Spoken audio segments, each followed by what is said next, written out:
This is an interview with Ben Rogers at the FABA annual meeting, October 4th, 2014, and we're going to discuss his background in blacksmithing and his becoming a member of FABA. Ben, first, can you tell us how old you are? I'm 68. And tell us about how you got into blacksmithing. How I got into the blacksmithing, I kept coming back to the media metal. I tried woodworking, but it just kept coming back. My profession was a board draftsman, and I had worked for a company that had worked with the Florida Barge Canal. So I been around structural steel shops, foundries, and machine shops. Two companies that I worked for like that. Later on, I got into consulting engineering, which this is where I picked up the math and stuff. I was a board draftsman, became a technician, worked that for 27 years. One day, the Southern Living, I picked up the Southern Living, and there was an article about Ivan Bailey out of Savannah, the late Ivan Bailey out of Savannah, who had him in it, and Mr. Sims out of Charleston. I read the article, and that's what got me to thinking. My grandfather was a dairyman and over in Conway, Arkansas, and they had a forge over there by the barn. I used to throw rocks in the blower, small rocks in the blower, and crank it. I used to go over there in the summers and work on the dairy farm. But I was able to get the forge back over and into Florida through my parents going over, and then when they come down and visit, that's how it got there. But anyway, so now I had a forge. My dad, once he noticed I started getting blacksmithing, he started looking for stuff. I was very, very lucky because we had a junkyard in our hometown that they would throw out cleaning up the farm. This is where I got a lot of my farm forges and tongs and stuff. Getting back on track, after taking and reading books in the engineering department, I was right by the library. On my lunch hour, I'd go spend, and I found 3 books on blacksmithing. Once by Alex Beater, The Art of Blacksmithing. I don't recall the other 2. I would go over there, sit and read the whole lunch hour, and I did that for about 6 solid months, and that just kept it growing. Once I got the forge, I was in a subdivision that houses were about 10 feet apart. What I would do on Saturday afternoon, especially when she would go shopping and I'd stay home with the kids, I would pull the forge out and away I would go. Having the background of being around metal and seeing a lot has helped me. The mechanical ability and the math came from engineering and drawing flow lines, curves, and stuff. I realized I had a talent for that. So I heard about the meeting up in Madison, Georgia, when FABA was formed in '85. I went up, and Judd Nelson was there. That's who I follow after, out of Sugar Valley. I sort of follow his footsteps in smithing, the way he did things. I saw Francis Whitaker 4 times. I saw quite a few others, Fame Edwards, and I learned from there. I would see it. I wouldn't try to write notes. I'd just jot down knives and stuff because I could remember movements and stuff and how they did it. I've seen people write down everything. You'd have a book before you left the festival. Yeah. So what happened if they were working on knives, I'd just say knife pulling out blade, and stuff. So Saturday afternoon came pretty regular for me working. What happened after that, the little neighborhood newspaper found out about it. And I was burning coal, and I went around the neighbors and talked to them about it, about the coal. And so what happened, I got in this little neighborhood magazine they had. First article ever done on me, and I still have that today. In that article, I told them when I was at my forge, I was on cloud 9, and that was my space, and I just thoroughly enjoyed it, and I realized that I had a talent to smith. I was up at Madison, like I said, getting back on the story, and that's when it was formed. Then, what happened when we had our meetings, they came up and what was spoken up is they said Barberville was looking for smiths to go down the weekend of the Jamboree. This was the starting of it.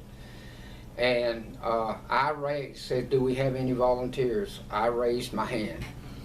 And Jim Corbett and the late Doug Rochon raised their hand, but Jim could only do one day, and Doug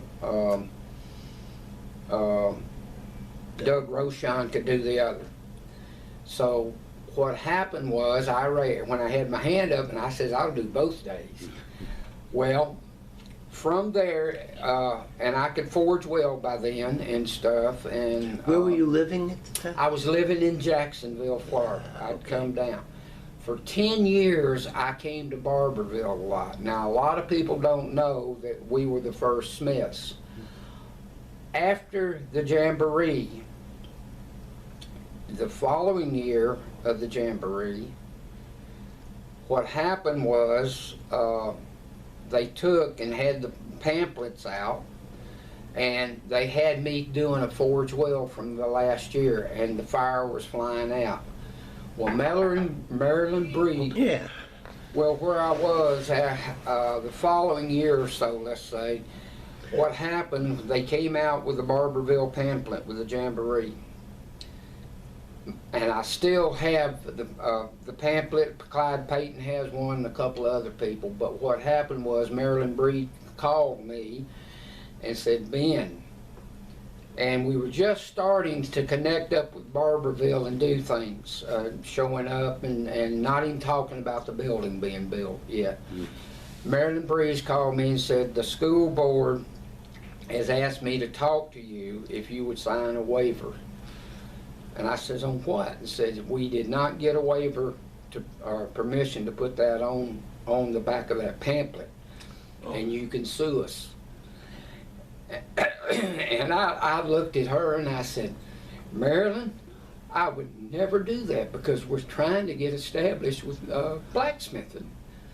And I said, there's no way that I would try to destroy something, and I don't care how much money that I could sue you for. And I said, give me whatever you want me to sign. And I did. And I said, can I have a couple of pamphlets? So, you know, the old pamphlets. And I did. And I've still got them, one left today that I've given people. With that smush sparks flying of a weld? Yeah. If you, That's the best picture in blacksmithing. In Francis Whitaker's book, him doing that forge weld, okay, what happened was, they caught that at the right time. I do it at craft shows some, but people that are camera buffs, okay? Yeah. So anyway, let's get back on track again.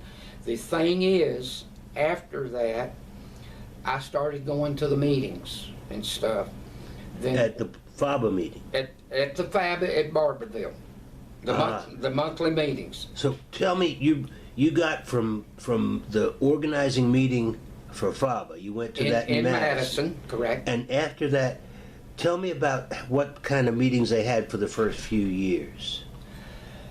They would come down and it would be doing, just getting together and what I'm saying, usually it was on a jamboree and stuff.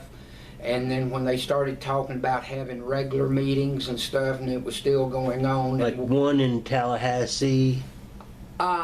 That's when that established the quadrants. You know what I mean? Okay, so it was right away they started the quadrants. From what I understand, as I remember, let's say. Yeah, sure. But it got that I was coming down for the next 10 years. I mean, I missed some. Sure. For the next 10 years of doing in the meetings, and I was always down there at the Jamboree. and stuff. So what happened was in '87 was the last Madison Southeast Conference I've been to. '89 I went through a divorce, a very friendly divorce, and I moved right around the corner. But I had my daughter in nursing school, and it got to the point that I couldn't hardly travel. Basically, I'd go to work, stop home, get on the way back. But where I moved to had a garage 14 by 20, and that was my first shop. So from there, I dedicated 4 years of getting my children raised.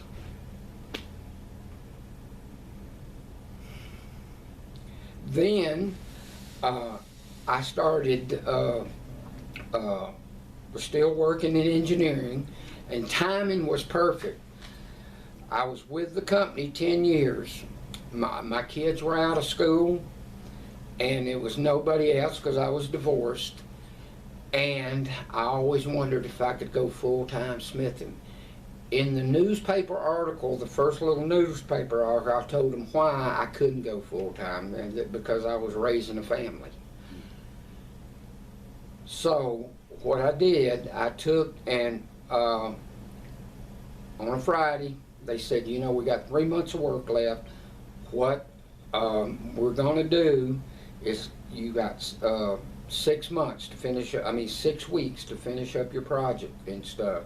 I went home and thought about it. I says, Ben, go down to Irvine and open the blacksmith shop down there. And I said that there was a friend of mine named Tommy Register who was going to open the grist mill down there. And he was already in Irvine.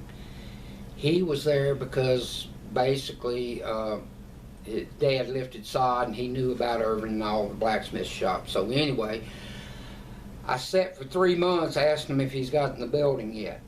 And he had my shop up there. Finally said, I will go move down to Irvine. I moved in with Tommy, and what I did, I got the blacksmith shop. So once we did that, rented. Now this is unheard of, but that blacksmith shop, I got water and electricity, 3-phase. The original forge is sitting in it, and as far as I know, it's the oldest forge in Florida that's never moved off its original site. And where is this, Irving? Irvine is the second exit going south out of Gainesville, exit 368. The Petro truck stop is on the other side of the expressway. As you Near McClenny? On I-75. No, not McClenny. You're down below Gainesville. The second exit below Gainesville, Florida. I'm thinking McClenny, but it's not McClenny. It's the McIntosh. McIntosh. That is correct. Yeah. That's correct. I'm about, as a crow flies, let's say I'm probably 5 miles from McIntosh, as a crow flies. All right. I went down because I was laid off. I used unemployment. And I came down October of '92. I got the building in '93, and finally I had to go to the owner, the lady, her husband passed on, who was a state senator in the 50s. Miss Marjorie Edwards owned the land. I went straight to her and I said, Marjorie, I've set up there since October of '92, and we still hadn't gotten the buildings. Now, I'm going to tell you, I can only pay $200 a month now, and otherwise I'm going to have to go find something else. She gave me the building for that. So, in '95, she comes to me and said, Ben, we've got to go up on your rent. I says, how much? She said, well, you're commercial property with us now, because I have the old Wayside building. You're going to have to pay $12 taxes. I says, okay. To this day, I pay $212 for that blacksmith shop. Go ahead and laugh. The man upstairs is looking out for me, because on a blacksmith salary am done, I've acquired an ambulance, which was turned into a crime lab. All I had to do was take, and it runs on veggie oil, all I had to do was build 2 fireplace dampers for a house up in Gainesville. And the house fireplace dampers were no wider than that, made from bed angle, but that's about 7 inches, and they were about 18 inches long. I stopped all projects, and what I did, I went and put those in. But right before that, he called me and said, Ben, I can't sell this ambulance. If you'll pull it over to your shop, because it was gummed up with veggie oil, I'll tell you the next part of the deal, but have it out before the McIntosh Festival, which was about 6 weeks. 2 hours later, I called back. I called somebody that I knew, and we went and got that ambulance, and I called back. And I said,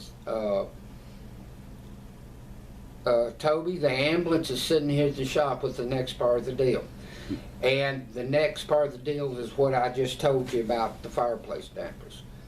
Another one, I got my house, 3 1/3 acres, by paying $1,210 and picked up the balance. The guy was going into bankruptcy. He asked me if I'd move up in Irvine, because the town of Irvine, which is right from walking distance from my shop.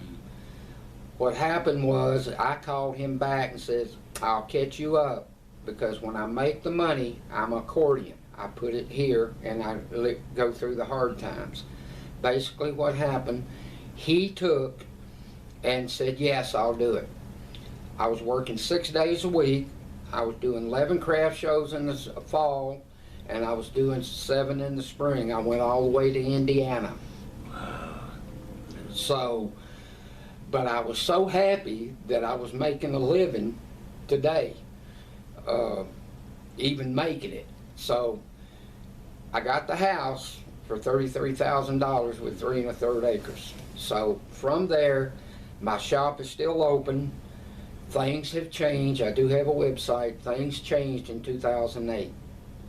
And, but I've been able to get projects. Now, some of the projects that I have done, scenic production had a contract to do the Mohegan gambling scene up in, starts with a U, not Umatilla, I can't think the name of it. It's the Mohegan Sun, and it's in the, I can't think of the name of it. It's in Florida. No, up north. It's up in where the Mohegan reservation is. Okay. Up in upstate New York. That's correct. Yeah. I can get you the name. Yeah. I've got it on my Rolodex. But what happened, I was a subcontractor to build the big deer antler arches that go across their ceiling in the old part. They did fiberglass, okay? Mm-hmm. So, in estimating the job, the guy that I was heading this up with, he was an artist, and he wanted to arrange the deer antler arches. The arches were 3 1/2-inch rods twisted. And it's hard to roll a 3 1/2-inch rod, twisted rod, in an arc. Anytime that I have something that is, if I don't have the equipment, I can always say I can contract it out. But I feel so strongly that I opened a blacksmith shop and I should be able to do it there. I woke up in the one after I hold the bin. What happened was, basically I took it, I went up to go to the bathroom and it told me how to do it. Remove the memory out of the metal. Hold the piece in an arc that you need, then to remove the memory. How I did that, I took what they just pulled the well up on the hill, and the well pipe was there. This is what I'm talking about. Things fall right into place when I need them. So the well point was there. I hooked the truck and dragged the well. I asked them if I could have it. Took the 21-foot piece, 4-inch, and I cut that in cords every foot. I cut it 7/8 through. On the ground, I marked the radius with a can of paint.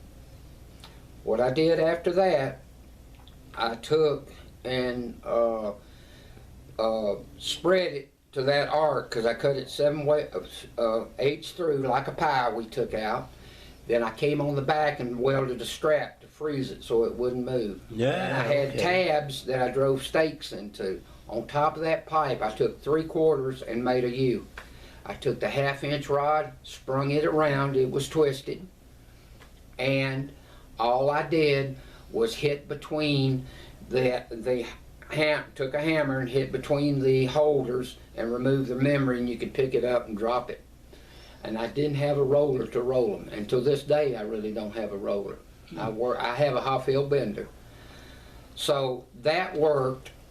But how I estimated the other job, because he wanted to put reins to deer antlers, and he asked me how am I going to put the deer antlers on. I said, we're going to weld them on. He says, you can't weld deer antlers on. I says, watch me. What we did, we drilled a hole, put a plug, a dowel in it, and we welded the dowels to and the holes were undersized, so just friction would hold it and not split the deer antlers. They came from South Dakota. From there, I was his welder, and I told him that you would pay me, at that time, $15 an hour, and I'd be your welder. I had my shop open at 8:15. He'd come in, we'd jump over at Petro's because he wanted to get his coffee. We'd go over there and sit and talk, and then we'd go back to work. But I was on his clock. So, until he left. So, after that, that worked out real good because I didn't have to worry about getting it up to New York. Yeah, New York. And I just delivered, they came and picked it up. So that's one unusual project. The next unusual project was putting bands on a 1690 diving bell. Never done it before in my life. I was at the Florida Folk Fest. The Harry came up, he was with the Marine Museum in Panama City. He came up and said, they told me down there you could put bands on barrels. I looked at him and I says, I sure can. My ace in the hole was, I bought Francis Wicker's cookbook, and it shows how to put bands on a barrel. I was praying the formula was right, and it is, and I'm not going to go into the formula. You can catch me sometime in person, and I'll talk to you about it then. We're going to keep moving here. Now, that job, he called me on 1 year later on a Thursday and says, Ben, I'm ready to put the bands on. And I says, okay, I'm backed up, have it over here, and I'll get to it in the next 3 weeks.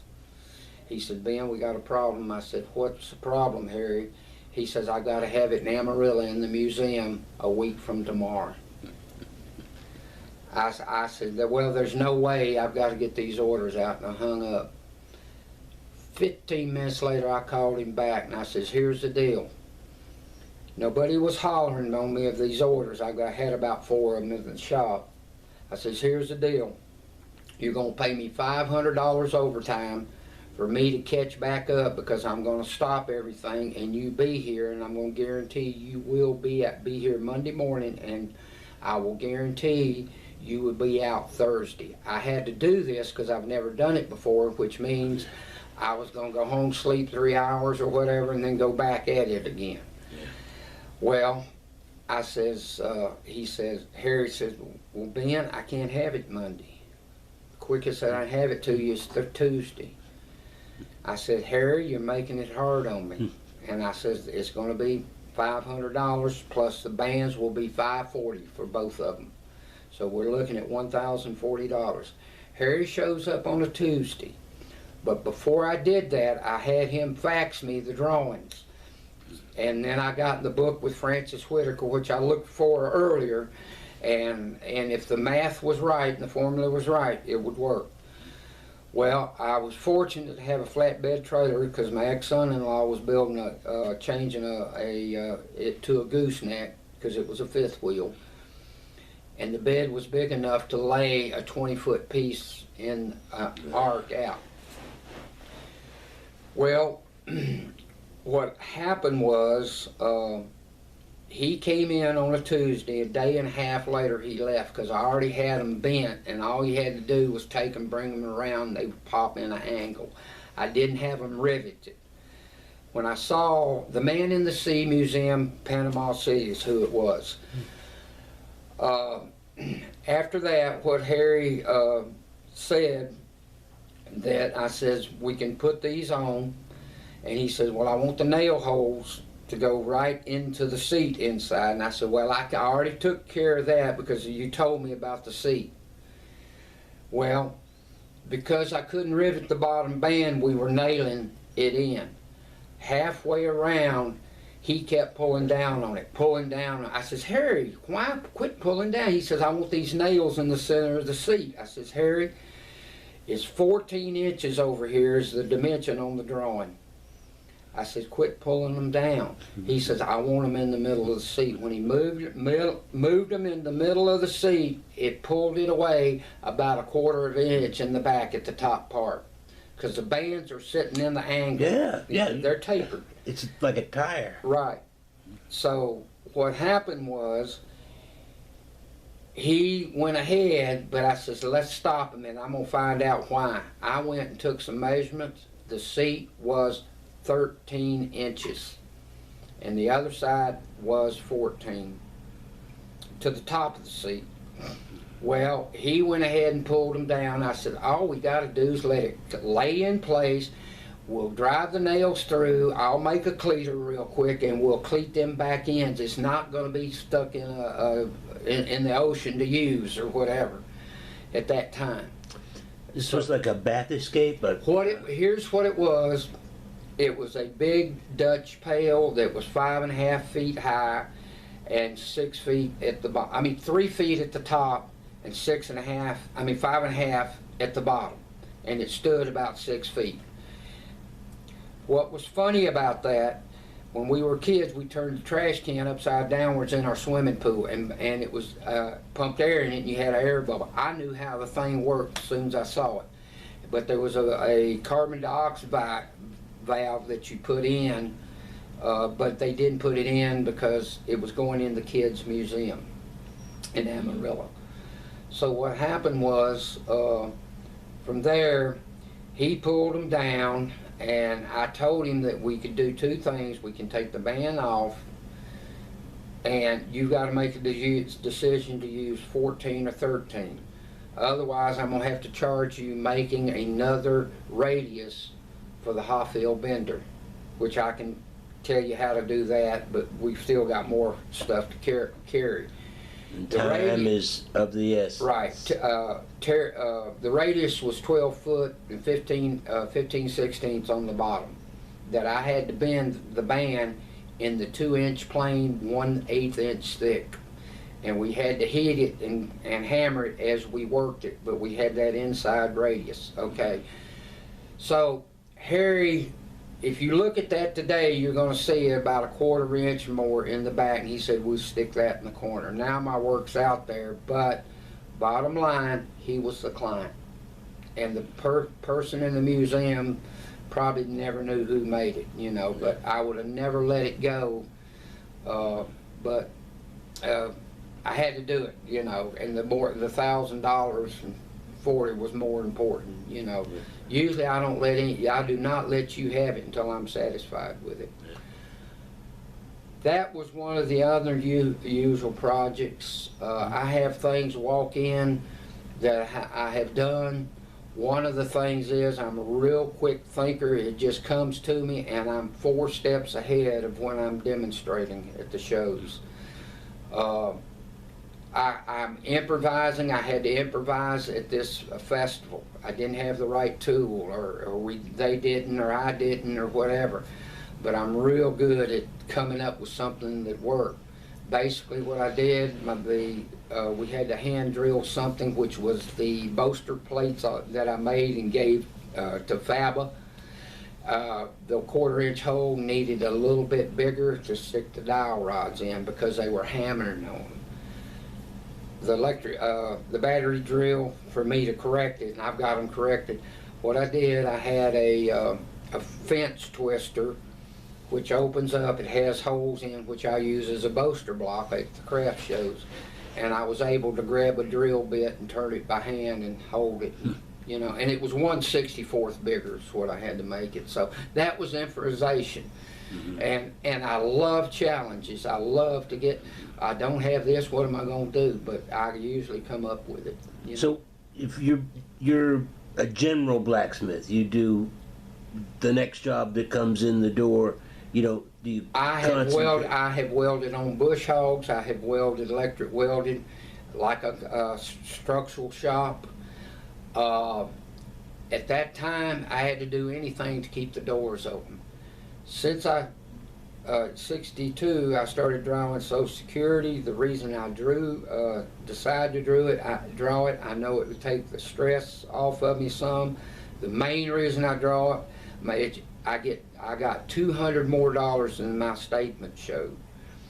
And I could not figure out why. And I said, why'd you put this? And they checked and they said, Ben, you have made the money and it shows here. Then it dawned on me, I worked 2 jobs for 16 years. Yeah, okay. and I just couldn't figure it out because, but then it just dawned on me, you know, so I was double paying, and I'm glad I did, you know. Yeah. And when I do work, what I have to do, and when I do make the money, I have to take and basically take and do the accordion effect. One other job hit me. I did a job about a month and a half ago in British Columbia, Canada. It was an internet hit. I had to make trapping chains for a movie producer, and I think this company found the props. The chains they had on it were not they wanted them old and beat up. So what I did, I got the contract and treated it just like contract. We had an addendum, we had a change order in it. And that comes from my engineering background, working in engineering and reading specifications and all that. But what happened was I made a link to show them the forge weld and stuff, scanned it, shot it to them. They emailed me back and said, Ben, I'm sorry, but what we need, you got to take, and we want them antique, we want them bent up, and we want them mess up, and you did a good job here. And he said, but what we're looking for is something that has been used. And I said, no problem. So I took all the pretty chains, stuck them back and burnt the forge wells, twisted them around like they'd been thrown in the back. But that's the only job I've ever had and not had to worry about being perfect with it. Yeah.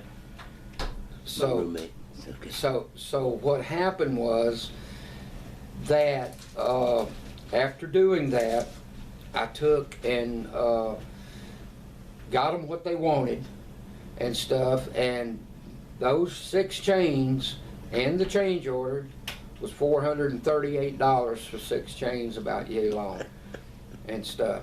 And luckily we FedExed it overnight, but he put me under the gun because he had to have them by no later, and I started them the 26th of October, and he had to have them by September the 4th. And August the 26th, excuse me. But that was one of the most unusual projects. I could have been real sloppy. The sloppier they were, the better they would be. So that, I thought that was unique and stuff. And I had been in my shop 22 years, and I've been smithing 31. Well, you talked about Barberville. Tell me about how Barberville changed from the first time you worked there to, you know. Okay, when Walt Anderson came on board, he was the one that really got Barberville going. From what I understand, you've got to remember at that time, I sort of dropped out about 10 years. And I realized at a craft show that I was one of the old ones. So so I brought myself, and since I became with Social Security, let's say, I started going back to Barberville. I saw some things there that I realized that I couldn't come in real hard at it. I had to blend in, because some people had been to Barberville and they were working and this and that, and they were sort of a anchor for Barberville. And I didn't want to tread on their water, but I figured out a way to do that. And that person was not a stuck-up person. He was a very giving person. And one of the things that I thought was funny, I've only made one pair of tongs in my life, and that was up at Lake City. I whipped them out because I had it in my mind. Nobody ever asked to make another pair of tongs. Then I started making them, and I showed Steve, and he started pointing out things. Steve Edmonds, it's Estenson. Estenson. Steve showed me. Well, what happened there, I didn't bring them back to Barbara, and he says, "You got those done yet?" And I said, "Well, I had orders in, busy. I just didn't take the extra time to do it." And we had one made, so he followed Lester Hosen back, who showed him.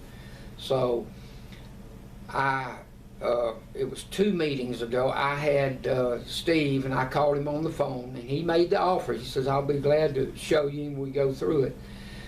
I called him and I said, "Would you mentor me in making tongs?" And he said, "Well, take and we'll make the other one there." Now, if you look beyond the trees, this was a very good thing for the beginning students to take and to let somebody see that they don't know it all in blacksmithing. No, there you go.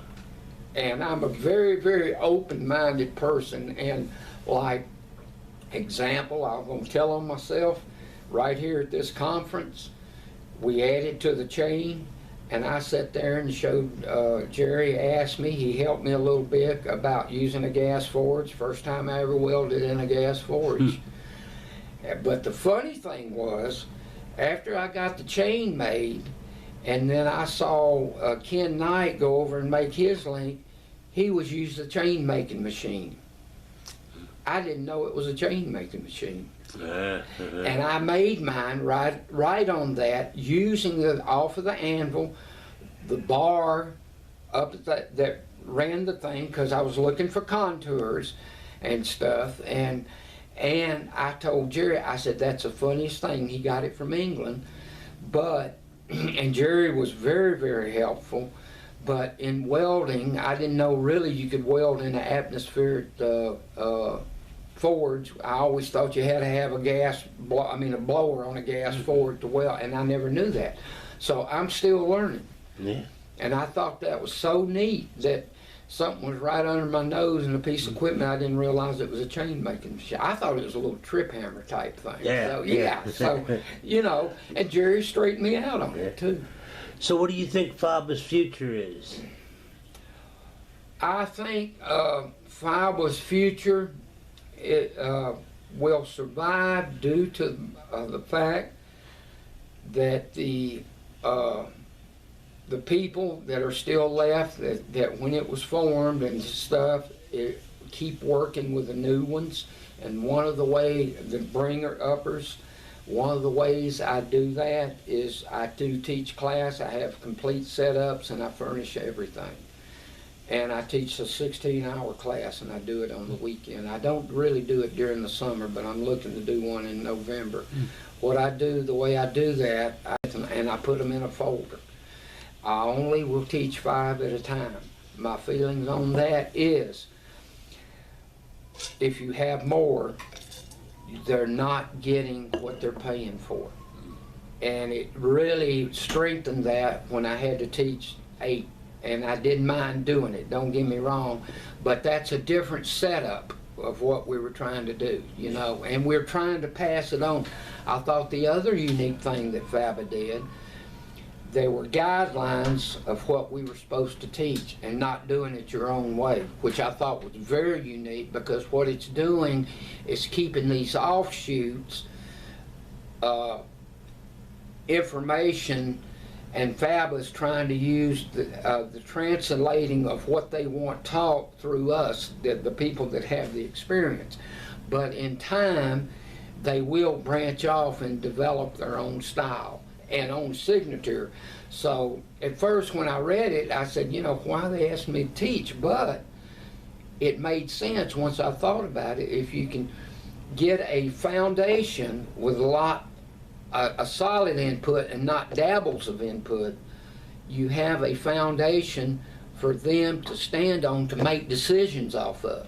Then they can Then take they will off. develop, and that's what's going to keep it alive. Because just like I have missed, you know, Jerry, I've never welded Fords. Basically, I'll say because I was a coal burner and I was a hard traditionalist back then. But when you start making money at it, you figure a way. But to this day, I give prices like on branding irons. Do you want traditional or non-traditional? The other thing I'm going to mention in making branding irons, all traditional branding irons are pie shaped because the letters are pie shaped.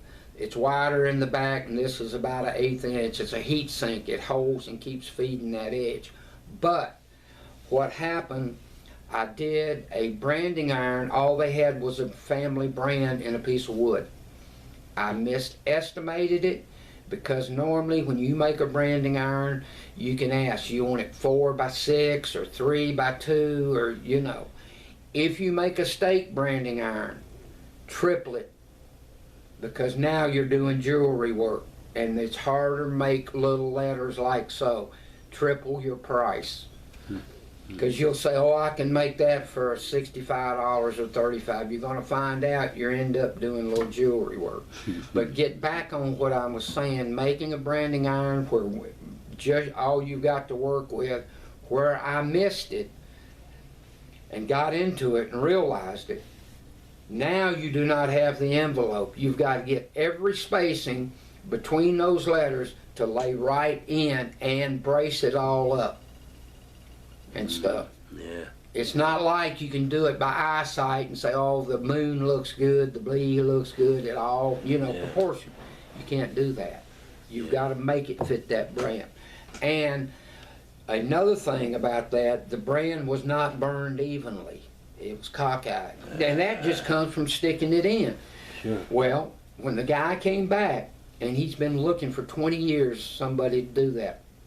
It was a Fussell brand, and I bought it at an auction. Was a half moon with a F, and I think it was a E. Yeah, it was a E, a F and a E. No, it was a C. It was a C. Excuse me, because the F was the one that was. It was a C. It was upsetted on the end that it was mushroomed out like this and came back in. I had to get the mushroom right, and the other thing, I had to, when you set the brand up, I had to slope it. If you look across the brand, if you look across the brand, the letter were level. Okay, so what happened, he had to slope it. And what I did, told him, when you looked at level of the brand, see that F, it's higher than the other one. Stick it in the brand, and I showed him in the brand that it would not sit on the table level. And I said, you told me to match that brand. He said, that's exactly what I wanted you to do. And I said, well, it's supposed to sit level. But no, you match that brand. And he was very happy, and he was glad that I caught that detail, because he was after those kind of He wanted things. that, yeah. Yeah, I didn't realize it until I really got into it, and I said, what's wrong now? You know what I mean? So anyway, and what I did, I took and scraped the chard down a little bit so you get a better solid fit. Then once I got that to fit, and you could see better, once I got that to fit, I stuck it in there and burned it just a little bit back like it was.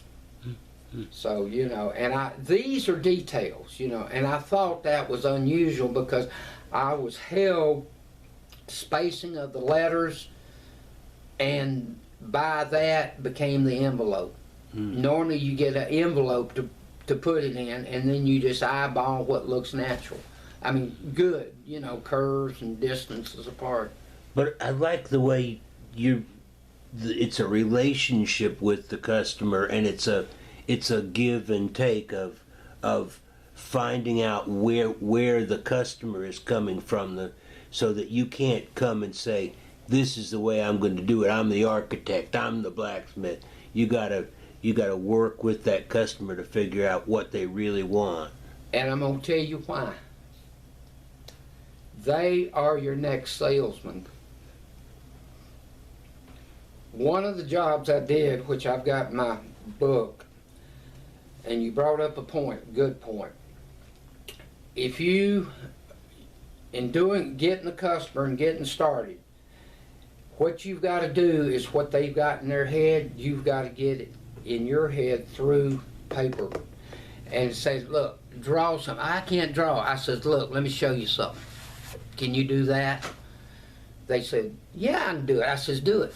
They did that. Yeah. I said, that's all I'm looking for. Don't worry about sizing and the type and what. What we're looking for is flow lines. No. Yeah. Oh no. All right. What you're doing is you're getting that, by doing that, you're getting what they have in their mind. You're getting them involved in the project. Also, one of the things that you need to do if you're doing scroll work or whatever, do you have, or if they ask you, you go out to their home. I'll look around, I'll look for scrolls, this, that, and the first thing I'll say, are you going to try to follow the same concept throughout your house? Or do you want to totally change? I did a house over in Daytona. I had to do a jungle room. They called it the jungle room. I had to do the curtain rods with spearheads and stuff. But they had another room that was totally different. If I hadn't have known that and brought that out and checked all points, because once you get them to talk to you, they're going to unload on you. You've got to establish that what they want, you know. If they say, well, Ben, I said, you're not going to mess this up. If there's something wrong, I can show you. A prime example, a lady had tiles, and she talked about these Italian tiles that she had. I mean, it was a decoration of the flower. She brought her drawing. What she had scrolls and stuff all around it.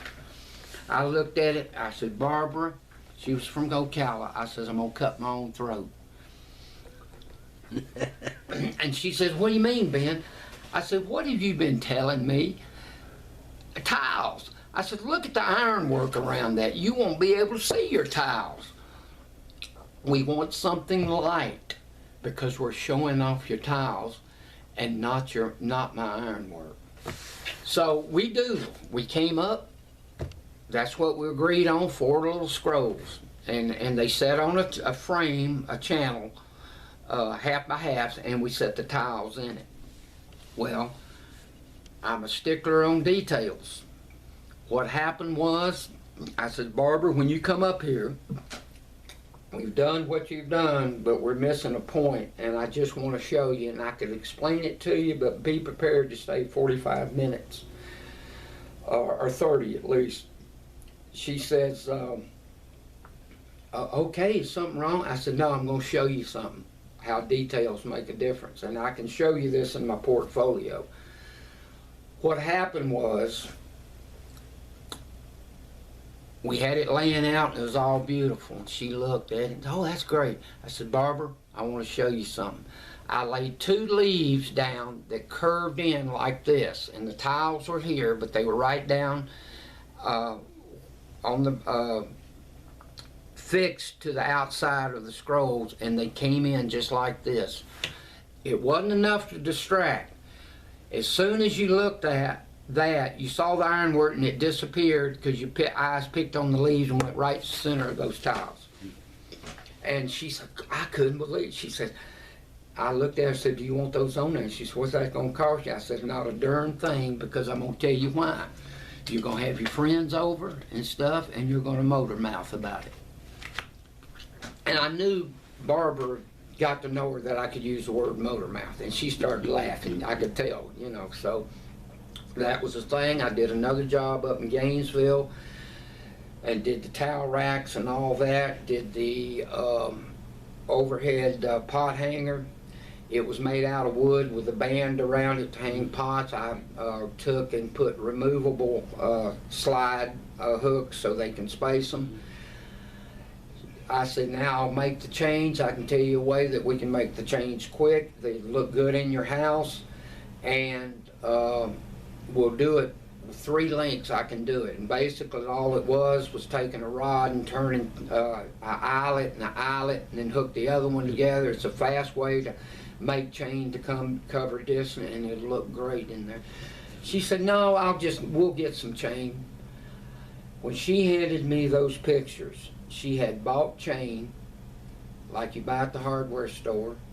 You had the nice pretty wood, but right above that wood and the ironwork, right above that wood was a screw link, attachable screw link. And they did not even hide it behind the big wood, you know, there. And as far as I'm concerned, it killed that whole rack. For detail. Yeah. So I haven't asked you about who was, you said something about who influenced you in the blacksmithing, but you mostly taught yourself, it sounds like. For the first 3 years, I did. Now, Fred Kaler, I followed Judd Nelson as just a laid-back blacksmith. Oh, you just make it and bend it, you know what I mean? But Fred Kaler, who taught me, I took and followed Fred's teaching, but the only thing I sort of changed was to take and furnish everything. And the reason is that forges, anvils, and everything when I teach. Reason with that, I know I've got everything to teach, but it's getting harder for these newcomers to find stuff. Harder and harder. A lot of them will start out and they give it up, and they've got money invested and they don't use it. It sits around. That anvil could be used to another kid if he left my class and decided, I'm not going to really do this. He hadn't taken equipment off the market. Fine. That's the reason I do it. And I've had people try to buy mine, and I had one guy, and I just told him, I says, I'll sell you the anvil and the forge on one condition. Every time I teach a class, you write me a check for $175. He says, what do you mean? I said, you're taking one of my students from me. Oh, I didn't know that, you know, but anyway, I did it very nicely, you know. But the other thing that I thought was very unique, and one of the highest paid honors that a teacher could pay me, when Fred was teaching, and this was right out, he made that he would come down and teach right at the, when FABA was formed. He saw a door and he took it, or a window, let's say. When Fred was teaching, I signed up 4 times. I came back, took the same thing over, and really understood. I never will forget this, 4 hours of pulling points. I said, Fred, can we do something else? He said, no, we're going to pull points all day. And I said, man, this is getting tired. He said, Ben, can you keep pulling points? And I said, yeah, I'll do it, you know. He says, what I'm doing is developing hammer control. So we did it, you know. But I went down for the 4th time, week. They were a year apart, went 4 years straight. On a Friday, he called me over and he said, Ben, I got bad news for you. And I said, well, what's wrong, Fred? Did I make you mad? Did I cut up too much? I like to have fun. I mean, all you got to do is say something, I'll straighten right up, you know, you won't even hear me talk. He said, no, he says, I have carried you as far as I can carry you because I teach beginning blacksmith, and you are now taking somebody else's place. Yeah. He said, but I'm going to tell you this, skip the intermediate and go right into the advanced.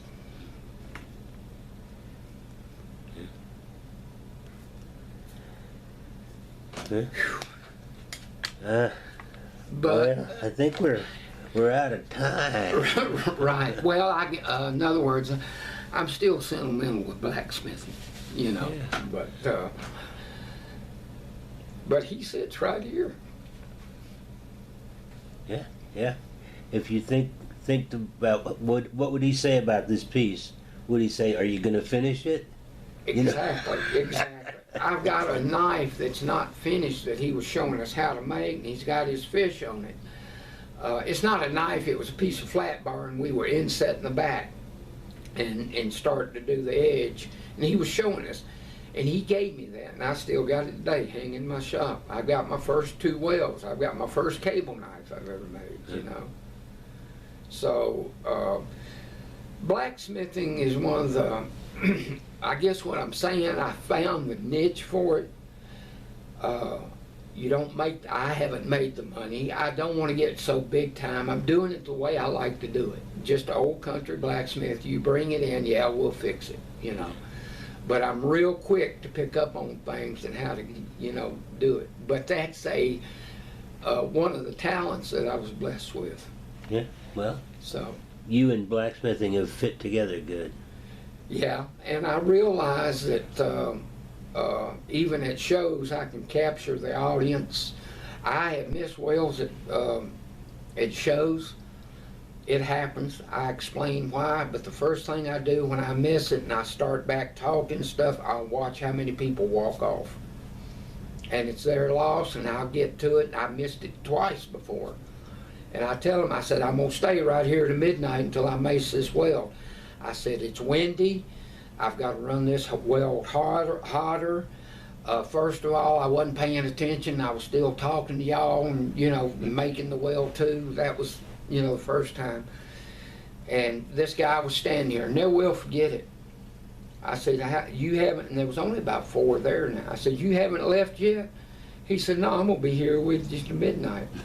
and I made it like that. So it doesn't bother me. I'm not intimidated when I do miss a well or anything like that, or something's not going right. I take that negative and flip it right into a positive and tell the people why, and tell them, this is what we try not to show you, because you want to try to make it perfect every time. But if you'll look and see what I'm doing, how I'm getting myself out of this, that is the art of blacksmithing. That's the training, yeah. That's the training. Yeah.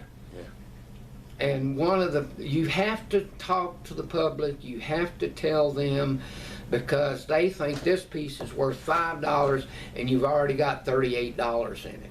You know, it's just the way it is. I've had quite a few customers come up and say, come back and say, can you fix this?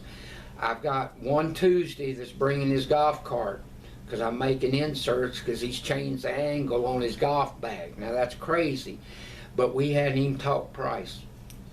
It's a customer. He says, Ben, Mr. G, who it is, the real estate, he said, Ben, I know you can fix it, and I know it'll be right. So, you know, that's not blacksmithing, but that's why I've got work today. I think we should end it. I do too, and I understand, and I could talk to you all day. And yeah. David, I appreciate the time you doing this.